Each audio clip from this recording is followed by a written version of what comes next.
Hello friends, welcome back to Anvesha channel. आज हम लोग पढ़ेंगे हिंदी नाटक का विकास। ठीक है, तो आज हम लोग नाटक का उद्भव और विकास पढ़ेंगे। ठीक है, चलिए आइए पढ़ना स्टार्ट करते हैं। देखिए, नाटक का सामान्य अर्थ स्वांग, रूपक, नाचना या अभिनय करना होता है। ठीक है, अब हम लोग समझते हैं कि हिंदी नाटक की उत्पत्ति। ठीक है, हिंदी नाटक की उत्पत्ति कैसे हुई।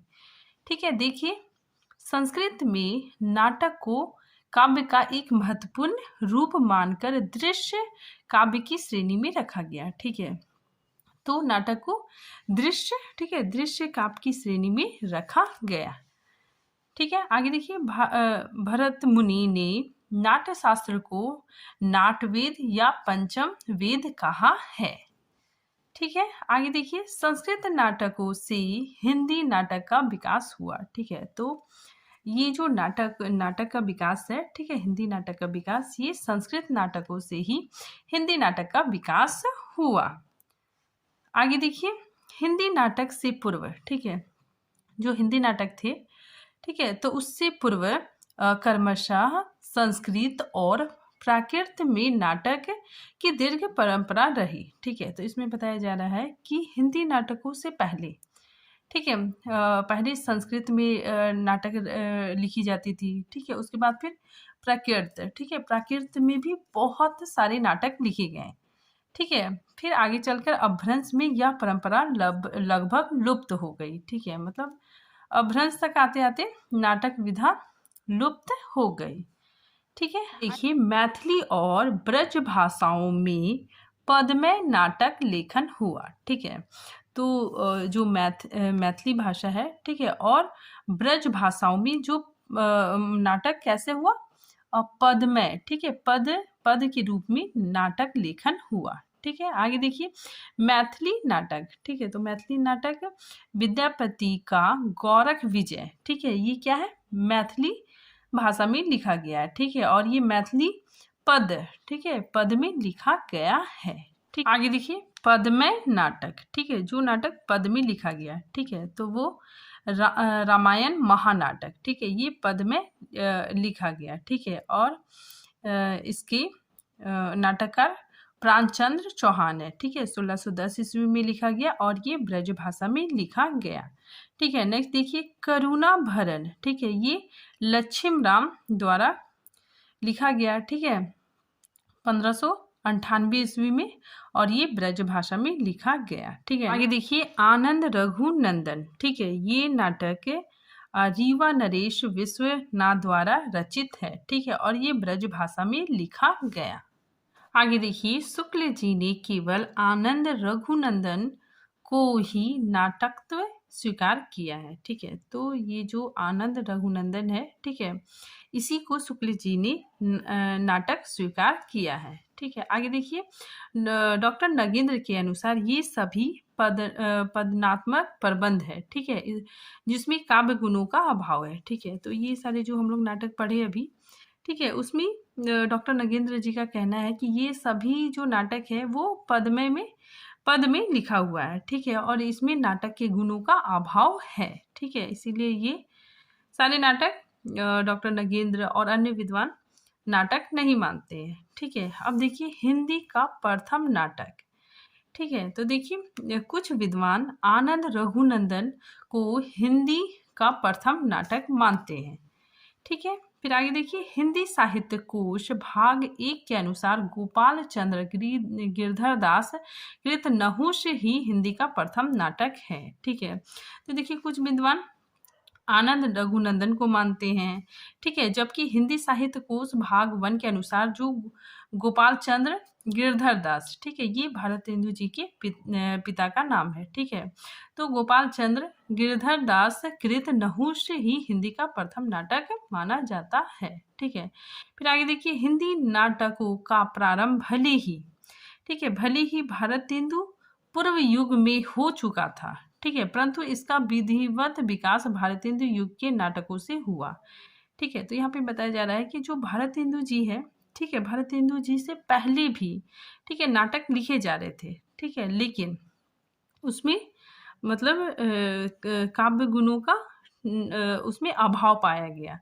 ठीक है, जिसकी वजह से भारतेंदु हरिश्चंद्र से ही नाटक का विकास माना जा सकता है। इसलिए यहाँ पे बताया जा रहा है कि हिंदी नाटकों का प्रारंभ भले ही भारतेंदु पूर्व युग में हो चुका था, परंतु इसका विधिवत विकास भारतेंदु हरिश्चंद्र के नाटकों से हुआ। ठीक है, आगे देखिए, हिंदी नाटकों का आरंभ भारतेंदु हरिश्चंद्र से ही स्वीकार किया जाना चाहिए। ठीक है, क्योंकि इससे पूर्व जो नाटक हिंदी में उपलब्ध होती है वे या तो नाटकीय काव्य, ठीक है, नाटकीय काव्य अथवा संस्कृत के अनुवाद मात्र है। ठीक है, क्योंकि उसमें नाट्य कला के तत्व का स्वार्थ अभाव है। ठीक है, तो उसमें नाट्य कला, ठीक है, नाट्य कला के तत्वों का अभाव पाया जाता है।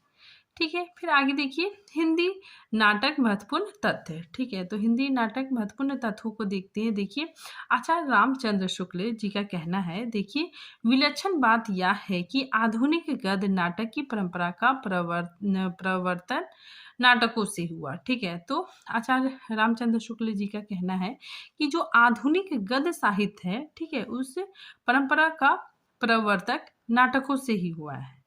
ठीक है, नेक्स्ट आगे देखिए, भारतेंदु हरिश्चंद्र ने अपने पिता गिरिधर दास, ठीक है, गिरिधर दास इनका मूल नाम गोपाल चंद्र था। ठीक है, तो अपने पिता गिरिधर दास कृत नहुष, ठीक है, नहुष को हिंदी का प्रथम नाटक माना है। ठीक है, तो भारतेंदु हरिश्चंद्र ने अपने पिता द्वारा रचित नहुष को प्रथम नाटक माना है। आगे देखिए, खड़ी बोली में सन 1862 ईस्वी में राजा लक्ष्मण सिंह द्वारा गद्य में अनुदित शकुंतला नाटक सबसे पहले आता है। ठीक है, तो ये जो शकुंतला नाटक है ये खड़ी बोली में रचित है। ठीक है, और इसको राजा लक्ष्मण सिंह ने इस नाटक की रचना की है। ठीक है, और वो 1862 ईस्वी में की है। ठीक है, तो ये काफी इम्पोर्टेंट है। आगे देखिए, आधुनिक हिंदी का पहला अभिनीत, ठीक है, अभिनीत मतलब जिसमें अभिनय किया गया हो। ठीक है, तो आधुनिक हिंदी का पहला अभिनीत नाटक शीतला प्रसाद त्रिपाठी का जानकी मंगल माना जाता है। ठीक है, जो 1868 ईस्वी में काशी में खेला गया था। ठीक है, तो ये जानकी मंगल 1868 ईस्वी में काशी में खेला गया था। ठीक है, और जिसमें लक्ष्मण का अभिनय भारतेंदु हरिश्चंद्र जी ने किया था। ठीक है, आगे देखिए, शकुंतला के लिए, ठीक है, जो नाटक अभी हम लोग पढ़े, ठीक है, जो खड़ी बोली में रचित है, तो शकुंतला के अभिनय में प्रताप नारायण मिश्र का अपने पिता से मूंछ मुड़वाने के लिए आज्ञा मांगना प्रसिद्ध है। ठीक है, तो इसमें बताया जा रहा है कि जो प्रताप नारायण मिश्र थे, ठीक है, इन्होंने शकुंतला नाटक में अभिनय करने के लिए, ठीक है, अपना मूंछ मुड़वाना चाहते थे। ठीक है, और इसकी आज्ञा वे अपने पिता से मांगते हैं। ठीक है, तो ये बात काफ़ी ज़्यादा प्रचलित है। ठीक है ना, काफ़ी प्रसिद्ध हुई। ठीक है, फिर आगे देखिए, भारतेंदु हरिश्चंद्र को ही नाट्य विधा का प्रवर्तक माना जाता है। ठीक है, तो काफ़ी इम्पोर्टेंट है कि भारतेंदु हरिश्चंद्र को ही नाट्य विधा का प्रवर्तक माना जाता है। हरिश्चंद्र को भारतेंदु की उपाधि 1880 ईस्वी में काशी के पंडित रघुनाथ ने दी थी। ठीक है, तो भारतेंदु की उपाधि 1880 में काशी के पंडित रघुनाथ जी ने दी थी। ठीक है, अब देखिए, हिंदी का पहला दुखांत नाटक, ठीक है, तो हिंदी का पहला दुखांत नाटक रणधीर प्रेम मोहिनी है। ठीक है, जो लाला श्रीनिवास द्वारा रचित है। ठीक है, आगे देखिए, शेक्सपियर के समग्र नाटकों का अनुवाद, ठीक है, तो शेक्सपियर के समग्र नाटकों का अनुवाद लाला सीताराम ने किया था। ठीक है, जो द्विवेदी युग के नाटककार थे और इन्होंने ही शेक्सपियर के सारे नाटकों को हिंदी में अनुवाद किया था। ठीक है, हिंदी का प्रथम अनुदित खड़ी बोली का नाटक, ठीक है, तो पूछा जाता है कि हिंदी का प्रथम अनुदित खड़ी बोली का नाटक कौन सा है, तो शकुंतलम। ठीक है, 1862 ईस्वी में रचित और राजा लक्ष्मण सिंह द्वारा रचित। ठीक है, तो ये सब इम्पोर्टेंट फैक्ट है, याद रखिएगा आप लोग। ठीक है, आगे देखिए, हिंदी का सर्वप्रथम अभिनीत नाटक, ठीक है, जिसमें अभिनय किया गया था। ठीक है। तो हिंदी का सर्वप्रथम अभिनीत नाटक जानकी मंगल है, ठीक है, और इसकी रचना 1868 ईस्वी में हुई और इसके लेखक शीतला प्रसाद त्रिपाठी जी थे।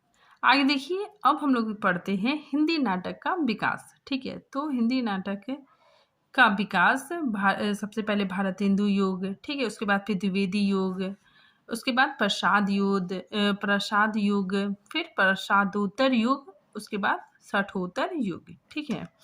तो ये हिंदी नाटक का विकास क्रम है, ठीक है। इसका समय भी मैंने लिखा है, ठीक है, आप चाहे तो इसको स्क्रीनशॉट ले सकते हैं या फिर इसको पढ़ सकते हैं, ठीक है। आगे देखिए, सबसे पहले हम लोग पढ़ते हैं भारतेंदु युग, ठीक है। देखिए, भारतेंदु युग में नाटक का विकास किस तरह हुआ। हिंदी नाटकों के सूत्रपात, ठीक है, सूत्रपात प्रवर्तक भारतेंदु हरिश्चंद्र माने जाते हैं, ठीक है। आगे देखिए, हिंदी नाटक का वास्तविक प्रारंभ आधुनिक काल में भारतेंदु युग से माना जा सकता है, ठीक है। भारतेंदु ने नाटकों को युगीन समस्याओं से जोड़ा, ठीक है। तो भारतेंदु हरिश्चंद्र ने जो नाटक थे, ठीक है, नाटकों को युगीन समस्याओं से जोड़ा, ठीक है, युगीन समस्याओं से जोड़ा। फिर आगे देखिए, भारतेंदु के समस्त मौलिक व अनुदित नाटकों की संख्या 17 है, ठीक है। तो भारतेंदु हरिश्चंद्र जी ने मौलिक और अनुदित नाटकों को मिलाकर 17 नाटक लिखे, ठीक है। आगे देखिए, भारतेंदु जी का पहला नाटक विद्या सुंदर है, ठीक है, काफी इंपॉर्टेंट है, पूछा जाता है। भारतेंदु जी का पहला नाटक विद्या सुंदर है, ठीक है। फिर आगे देखिए, नाटक के उद्देश्य की चर्चा करते हुए भारतेंदु ने नाटक के 5 उद्देश्य बताए हैं, ठीक है, कि नाटक में क्या क्या चीज होनी चाहिए, ठीक है। तो 5 उद्देश्य क्या क्या है।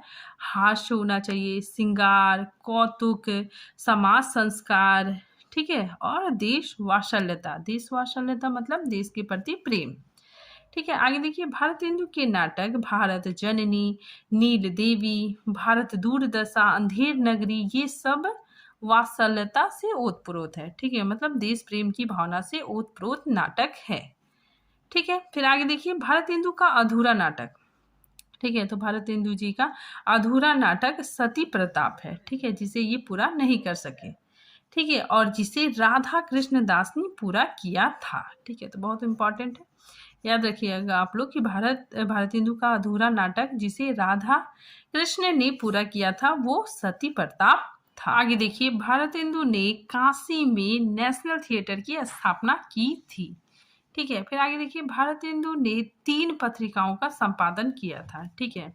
तो कवि वचन सुधा, हरिश्चंद्र मैगजीन और बाला बोधनी, ठीक है, ये 3 पत्रिकाओं का संपादन भारतेंदु हरिश्चंद्र ने किया था, ठीक है। तो देखिए, सबसे पहले कवि वचन सुधा 1868 ईस्वी में ये प्रकाशित हुआ, ठीक है।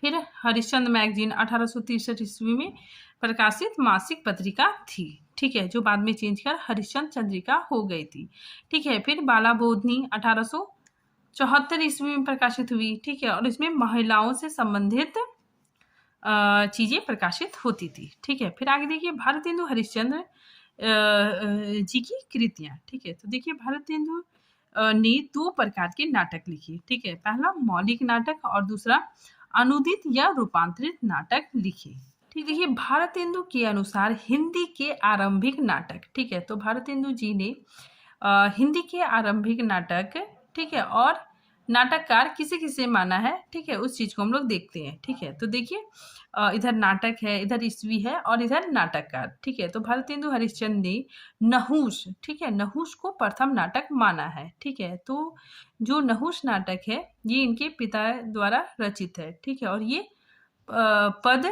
पद में लिखा गया है, ठीक है, ब्रज भाषा में लिखा गया है और 1859 में लिखा गया है, ठीक है, और इसके नाटककार गोपाल चंद्र यानी गिरधर दास है, ठीक है। फिर द्वितीय नाटक भारतेंदु हरिश्चंद्र जो दूसरा नाटक है, ठीक है, वो शकुंतला को मानते हैं, ठीक है, 1862 ईस्वी में रचित, ठीक है, और इसके नाटककार राजा लक्ष्मण सिंह थे, ठीक है। फिर देखिए, तृतीय नाटक, ठीक है, तृतीय नाटक किसे माना है, विद्या सुंदर, ठीक है, जो जिसकी रचना भारतेंदु जी ने स्वयं किया था, ठीक है। तो विद्या सुंदर 1868 ईस्वी में और ये भारतेंदु हरिश्चंद्र ने स्वयं लिखा था। ठीक है, फिर देखिए चतुर्थ नाटक तप्ता सवरन, ठीक है, 1883 ईस्वी में, और इसके नाटककार श्रीनिवास दास जी हैं। ठीक है, तो ये भारतेंदु के अनुसार प्रथम, द्वितीय और चतुर्थ नाटक है। अब देखिए भारतेंदु हरिश्चंद्र के मौलिक नाटक। ठीक है, तो देखिए वैदिकी हिंसा हिंसा न भवति, ठीक है, 1863 ईस्वी में इस नाटक की रचना हुई। और ये प्रहसन, ठीक है, मतलब प्रहसन मतलब क्या होता है, व्यंग्यात्मक नाटक है। ठीक है, और इस नाटक में समाज में धर्म और उपासना के नाम पर व्याप्त अनाचारों का चित्रण है। ठीक है, यानी सामाजिक धार्मिक विसंगतियों पर व्यंग किया गया है। ठीक है, नेक्स्ट नाटक देखिए विषया विस्मो औषधम। ठीक है, इस नाटक की रचना 1876 ईस्वी में हुआ। ठीक है, और इस नाटक में क्या है देखिए, बड़ोदरा के गायकवाड़ा के गद्दी से उतारे जाने तथा सयाजी राव के उसके स्थान पर बिठाए जाने की घटना पर आधारित ये नाटक है। ठीक है, नेक्स्ट देखिए प्रेम जोगनी। ठीक है, 1875 ईस्वी में रचित। ठीक है, ये नाटक 4 अंकों की नाटिका है। ठीक है, और इसमें काशी में होने वाले पाखंडों व आडंबरों का सूक्ष्म चित्रण किया गया है। ठीक है, नेक्स्ट देखिए चंद्रावली। ठीक है, काफी इंपॉर्टेंट है। तो चंद्रावली नाटक की रचना 1876 ईस्वी में हुई, और इसमें वैष्णव भक्ति पर रचित नाटक है। ठीक है, और ये इसमें कृष्ण प्रेम का अद्भुत वर्णन किया गया है। ठीक है, नेक्स्ट देखिए भारत दूरदर्शन। ठीक है, बहुत इंपॉर्टेंट है। ठीक है, काफ़ी प्रसिद्धि मिली इनको इस नाटक में। तो भारत दूरदशा 1880 ईस्वी में, और इसमें प्राधीन भारत की दयनीय स्थिति का वर्णन है। ठीक है, साथ ही सामाजिक सांस्कृतिक अधपतन का चित्रण है, और भारतवर्ष के तत्कालीन परिस्थितियों का चित्रण व अंग्रेजी राज्य की अप्रत्यक्ष निंदा की गई है। ठीक है, नेक्स्ट देखिए नील देवी। ठीक है, नील देवी 1881 ईस्वी। ठीक है, और इस नाटक में राजपूतानी आन बान एवं नारी व्यक्तित्व की प्रतिष्ठा की गई है। ठीक है, मतलब इसमें नारी जाति की वीरता और ओजस्वता का वर्णन किया गया है। ठीक है, नेक्स्ट नाटक देखिए अंधेर नगरी। ठीक है, ये भी काफी इंपॉर्टेंट है। ठीक है, तो अंधेर नगरी 1881 ईस्वी में रचित, और ये क्या है, प्रहसन है। ठीक है, और इसमें स्वार्थपरक राज व्यवस्था, भ्रष्टाचार, विवेकहीनता एवं लोभ वृत्ति पर तीखा कटाक्ष किया गया है।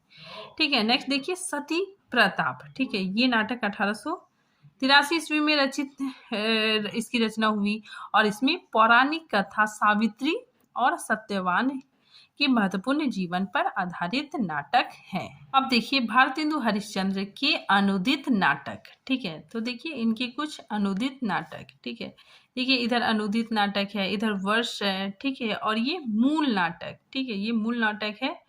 ठीक है, और इसकी जो भाषा और मूल नाटककार। ठीक है, तो सबसे पहले देखिए रत्नावली, इनकी अनुदित नाटक रत्नावली। ठीक है, और रत्नावली 1868 ईस्वी में लिखी गई। ठीक है, और मूल नाटक, ये मूल नाटक है रत्नावली नाटिका। ठीक है, नाटिका, और इसकी भाषा संस्कृत थी, और इसके मूल नाटककार हर्ष थे। ठीक है, नेक्स्ट देखिए विद्या सुंदर 1868 ईस्वी में, और इसमें चौर पंचासिका। ठीक है, ये मतलब संस्कृत भाषा में लिखा हुआ था। ठीक है, फिर विद्यासागर ने बंगला में इसका अनुवाद किया। ठीक है, और बंगला में जो अनुदित है, ठीक है, उससे फिर अनुवाद किया भारतेंदु हरिश्चंद्र ने विद्या सुंदर नाम से। ठीक है, तो यहाँ पे देखिए चौर पंचासी का बंगला में अनुवाद हुआ था। ठीक है, और उसके बंगला संस्करण का अनुवाद भारतेंदु हरिश्चंद्र ने विद्या सुंदर नामक नाटक से किया। ठीक है, और इसकी भाषा संस्कृत से बंगला थी, और इसकी जो मूल नाटककार संस्कृत में चौर कवि, ठीक है, और बंगला में यतीन्द्र मोहन ठाकुर थे। ठीक है, इनके मूल नाटककार। आगे देखिए पाखंड विडंबन। ठीक है, 1872 ईस्वी में। ठीक है, ये और इनका जो मूल नाटक था प्रबोध चंदोयन, ठीक है, ये 3 अंक में था और इसकी भाषा संस्कृत और मूल नाटककार कवि कृष्ण मिश्र जी थे, ठीक है। नेक्स्ट देखिए धनाजय विजय, ठीक है, ये 1873 ईस्वी में, ठीक है, और इसका मूल नाटक धनाजय विजय ही था, ठीक है। इसकी भाषा संस्कृत और इसके मूल नाटककार कवि थे, ठीक है, कंचन कवि के नाटक थे।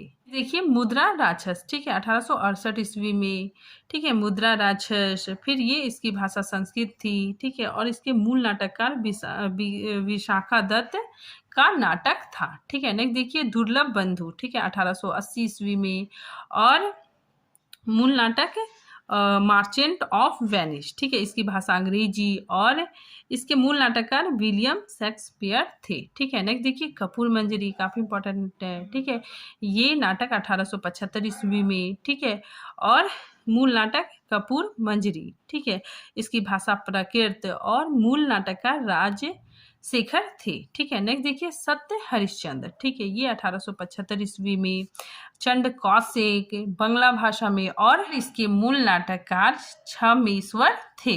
आगे देखिए भारत जननी, ठीक है, 1877 ईस्वी में, भारत माता, ठीक है, ये मूल नाटक था, ठीक है, और ये बांग्ला भाषा में थी, ठीक है। फिर आगे देखिए ये नोट में लिखा है मैंने कि हिंदी का पहला मौलिक ऑपरा यानी गीति नाट्य भारत जननी को माना जाता है, ठीक है, तो हिंदी का पहला गीति नाट्य भारत जननी को माना जाता है, ठीक है। अब देखिए भारतेंदु हरिश्चंद्र द्वारा अभिनीत नाटक, ठीक है, जिसमें भारतेंदु हरिश्चंद्र ने अभिनय किया था, ठीक है, तो वो कौन कौन से नाटक थे? जानकी मंगल, इसमें इन्होंने लक्ष्मण की भूमिका निभाई थी। नील देवी पागल की भूमिका निभाया था, ठीक है। फिर सत्य हरिश्चंद्र, इसमें हरिश्चंद्र की भूमिका निभाई थी, ठीक है। फिर आगे देखिए भारतेंदु हरिश्चंद्र के अनुदित नाटकों के प्रकार व विषय, ठीक है, इधर अनुदित नाटक है, ठीक है, उसके प्रकार है और नाटक का विषय, ठीक है। सबसे पहले रत्नावली, ठीक है, ये नाटिका इसका प्रकार है, ठीक है, ये अपूर्ण नाटक है, ठीक है। नेक्स्ट देखिए विद्या सुंदर, ठीक है, विद्या सुंदर इसका प्रकार नाटक है, ठीक है, और इसका जो नाटक का विषय है विवाह संबंधी प्रश्न पर लिखा गया नाटक, ठीक है, विवाह संबंधी प्रश्न पर लिखा गया नाटक, इसमें प्रेम विवाह का भरपूर समर्थन किया गया है, ठीक है। नेक्स्ट देखिए पाखंड विडंबन, ठीक है, ये रूपक इसका प्रकार है और इसमें वैष्णव मत की विशिष्टता व पाखंड मुक्त हरि भक्ति करने का उपदेश दिया गया है, ठीक है। देखिए धनाजय विजय, ठीक है, व्यय योग, ठीक है, इसका प्रकार है, ठीक है। फिर इसमें नाटक का विषय क्या है? देखिए महाभारत की कथा पर आधारित अर्जुन की कौरव की सेना से अकेले परास्त करने की वीरता का वर्णन है, ठीक है। तो इसमें अर्जुन, ठीक है, अर्जुन क्या करता है? कौरवों की सेना से लड़ता है, ठीक है, और वो अकेले परास्त करता है, ठीक है, तो परास्त करने की वीरता का वर्णन किया गया है, ठीक है। नेक्स्ट देखिए मुद्रा राक्षस, ठीक है, ये इसका नाटक प्रकार है, ठीक है, और इसका जो नाटक का विषय है देखिए यह एक राजनीतिक नाटक है जिसमें चाणक्य की कूटनीति का महत्व प्रतिपादित किया गया है, ठीक है। नेक्स्ट देखिए दुर्लभ बंधु, ठीक है, इसमें ये नाटक है, ठीक है। फिर इसमें शेक्सपियर के नाटक मार्चेंट ऑफ वेनिस का भारतीय परिपेक्ष में चित्रण किया गया है। आगे देखिए कपूर मंजरी, ठीक है, कपूर मंजरी में एक सुंदर कन्या का एक बुद्धिहीन राजा से विवाह का वर्णन किया गया है, ठीक है। फिर देखिए सत्य हरिश्चंद्र, ठीक है, नाटक इसका प्रकार है, ठीक है, तो इसमें सत्यवादी राजा हरिश्चंद्र की सत्य के प्रति निष्ठा का वर्णन किया गया है, ठीक है। नेक्स्ट देखिए भारत जननी, ठीक है, ये ऑपरा या लघु नाट्य गीत है, ठीक है, और इसमें पारस्परिक कलह ईर्ष्या द्वेष आदि के परिणाम स्वरूप भारतीयों की दुर्दशा पर आंसू बहाए गए हैं, ठीक है। अब देखिए भारतेंदु युगेन नाटक की प्रमुख विशेषताएं, ठीक है, तो देखिए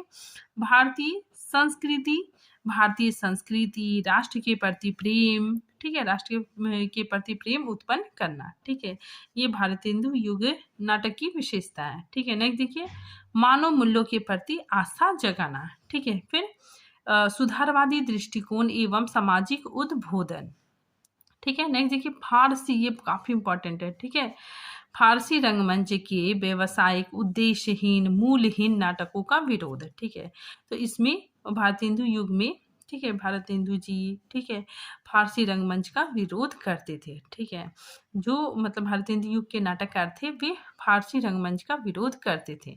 ठीक है, देखिए इसका विरोध क्यों करते थे, देखिए ये फारसियों के द्वारा अलग अलग जगहों पर विभिन्न ऐसे श्रृंगारिक नाटकों का मंचन किया जाता था। ठीक है, तो ये फारसी लोग क्या करते थे, अलग अलग जगह में, ठीक है, श्रृंगारिक नाटकों का मंचन करते थे। ठीक है, जो ना तो जीवन मूल्यों का संदेश देते थे, ठीक है, और ना ही समाज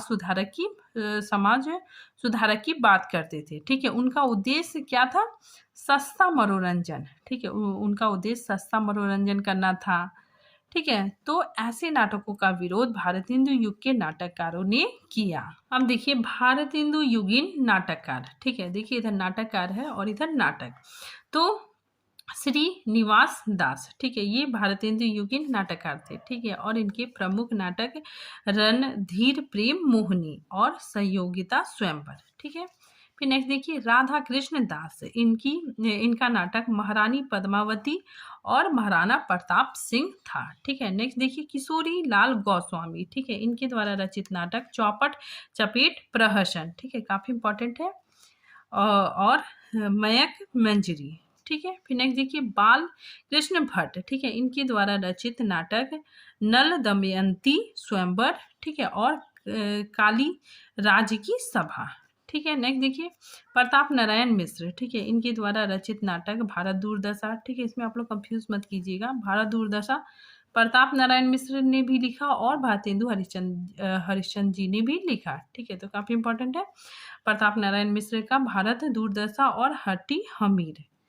ठीक है, नेक्स्ट देखिए अंबिका दास व्यास द्वारा रचित गौ संकट, भारत सौभाग्य और ललिता।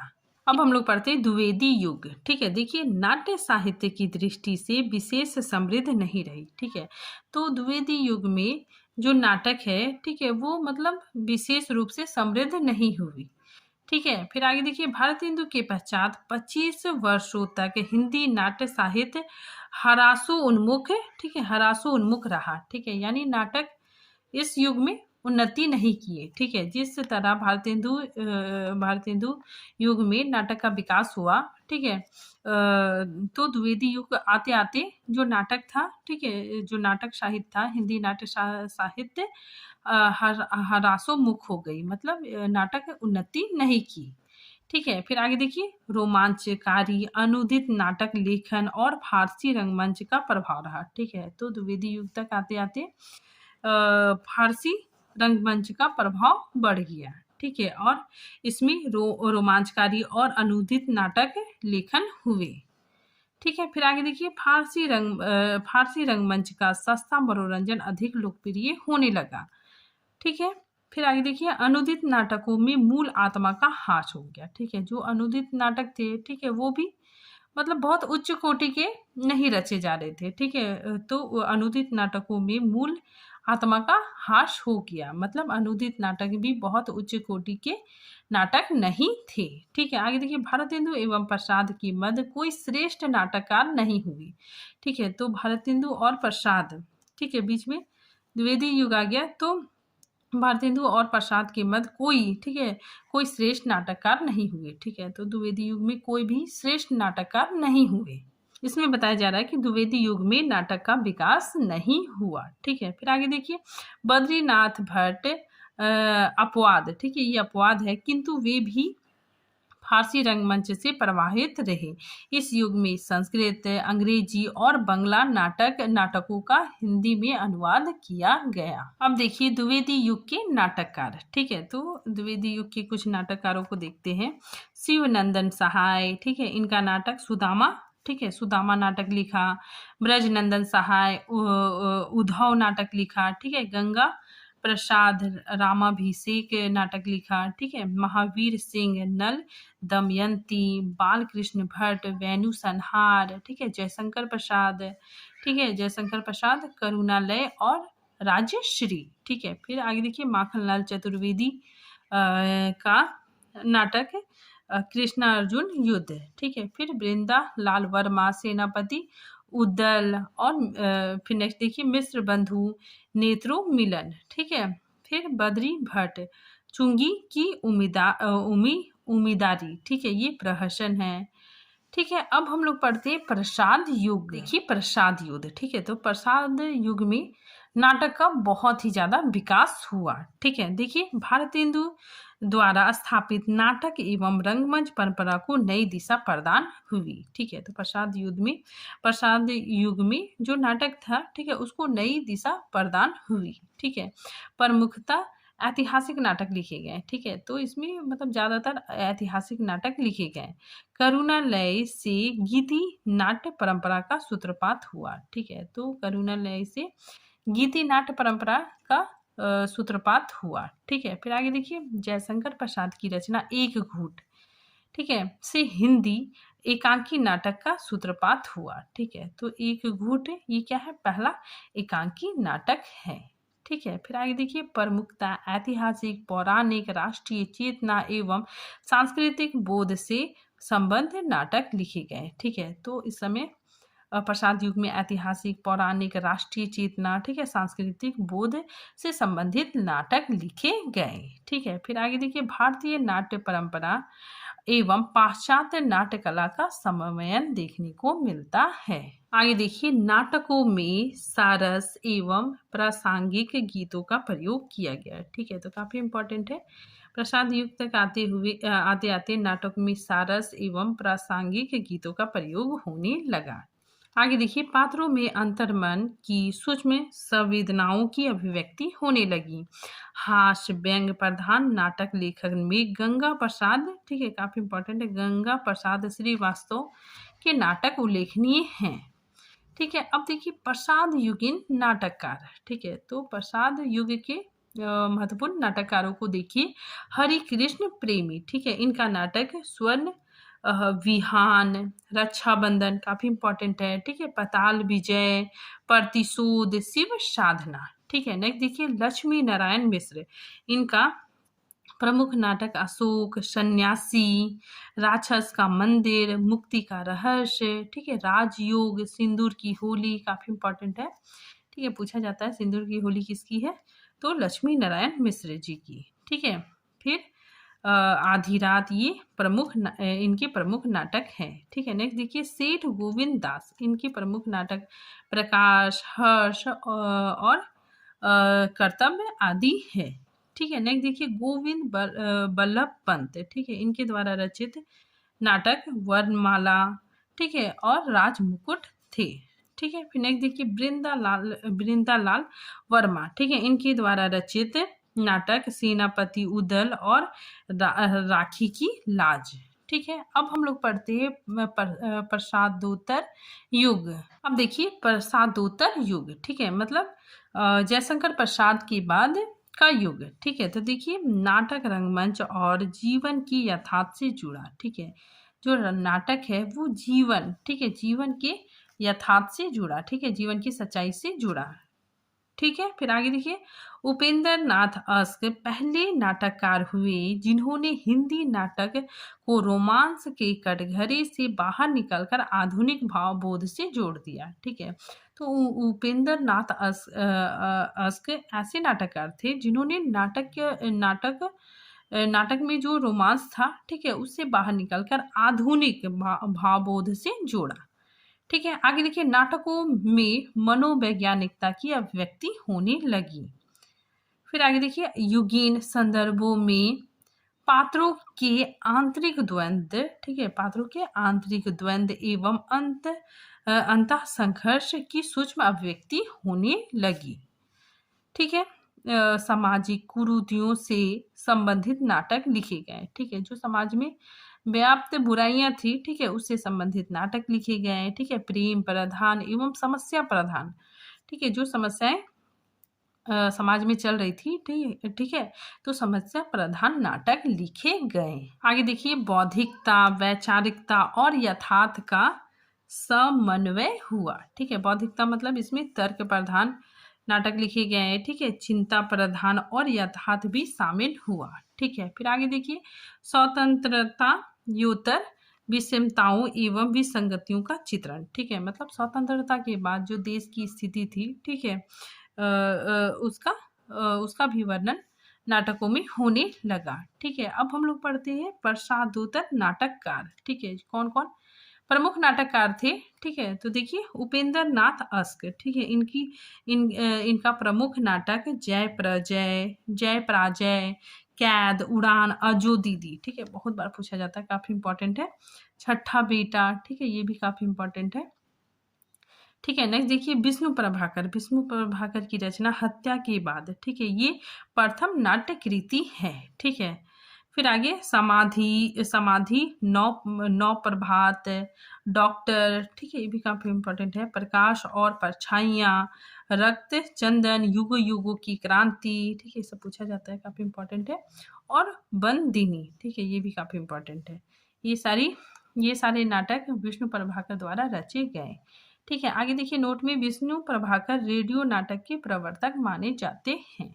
ठीक है, अब देखिए अन्य नाटककार। ठीक है, अन्य नाटककार कौन कौन थे। उदय शंकर भाट। ठीक है, इन्होंने पौराणिक एवं सामाजिक नाटक लिखे। ठीक है, और इनके प्रमुख नाटक अम्बा और सागर विजय था। ठीक है, फिर नेक्स्ट देखिए सेठ गोविंद दास। ठीक है, सेठ गोविंद दास ने पौराणिक सामाजिक नाटक लिखे। ठीक है, और इनका नाटक कर्ण, कर्तव्य, सेवापथ, आधी रात, दलित कुसुम है। ठीक है, नेक्स्ट देखिए राधे श्याम। ठीक है, ये पौराणिक नाटक लिखे। ठीक है, सती पार्वती, भक्त प्रहलाद। ठीक है, नेक्स्ट देखिए गोविंद बल्लभ। ठीक है, ये पौराणिक नाटक लिखे। ठीक है, और इनका जो नाटक है ययाति, काफी इंपॉर्टेंट है। अब देखिए साठोत्तर युग। ठीक है, 1960 के बाद 1960 के बाद का नाटक। ठीक है, तो देखिए यथार्थ के सूक्ष्म से सूक्ष्म स्थितियों का चित्रण। ठीक है, तो यथार्थ का सूक्ष्म से सूक्ष्म स्थितियों का चित्रण नाटकों में किया जाने लगा। ठीक है, फिर आगे देखिए मानवीय संबंधों में व्याप्त खालीपन, अर्थ शून्यता एवं विसंगतियों का यथार्थ परक चित्रण देखने को मिलता है। ठीक है, फिर आगे देखिए मानवीय संबंधों में कटु, यथार्थ, अकेलेपन की अभिव्यक्ति देखने को मिलती है। फिर स्त्री पुरुष संबंधों में आए बदलाव, जड़ता, विषमता की अभिव्यक्ति भी देखने को मिलती है। ठीक है, फिर आगे देखिए लोक भाषा के प्रयोग की ओर झुकाव। ठीक है, तो लोक भाषा के प्रयोग भी देखने को मिलते हैं। ठीक है, अब देखिए साठोत्तर युग के प्रमुख नाटककार जगदीश चंद्र माथुर। ठीक है, इनका प्रमुख नाटक कोणार्क, सरदिये, पहला राजा, दशरथ नंदन, रघुकुल रीति। ठीक है, तो ये इनके प्रमुख नाटक है। ठीक है, नेक्स्ट देखिए लक्ष्मी नारायण लाल। ठीक है, इनके द्वारा रचित प्रमुख नाटक अंधा कुआं, मादा कैक्टस। ठीक है, काफी बार पूछा जाता है। मादा कैक्टस, तीन आंखों वाली मछली, ये भी काफी इंपॉर्टेंट है। सुंदर रस, सूखा सरोवर। ठीक है, फिर नेक्स्ट देखिए मोहन राकेश। ठीक है, इनका नाटक काफी ज्यादा फेमस हुआ। ठीक है, प्लस इनका जो नाटक है वो आज भी मतलब रंगमंच होता है, मतलब अभिनय किया जाता है।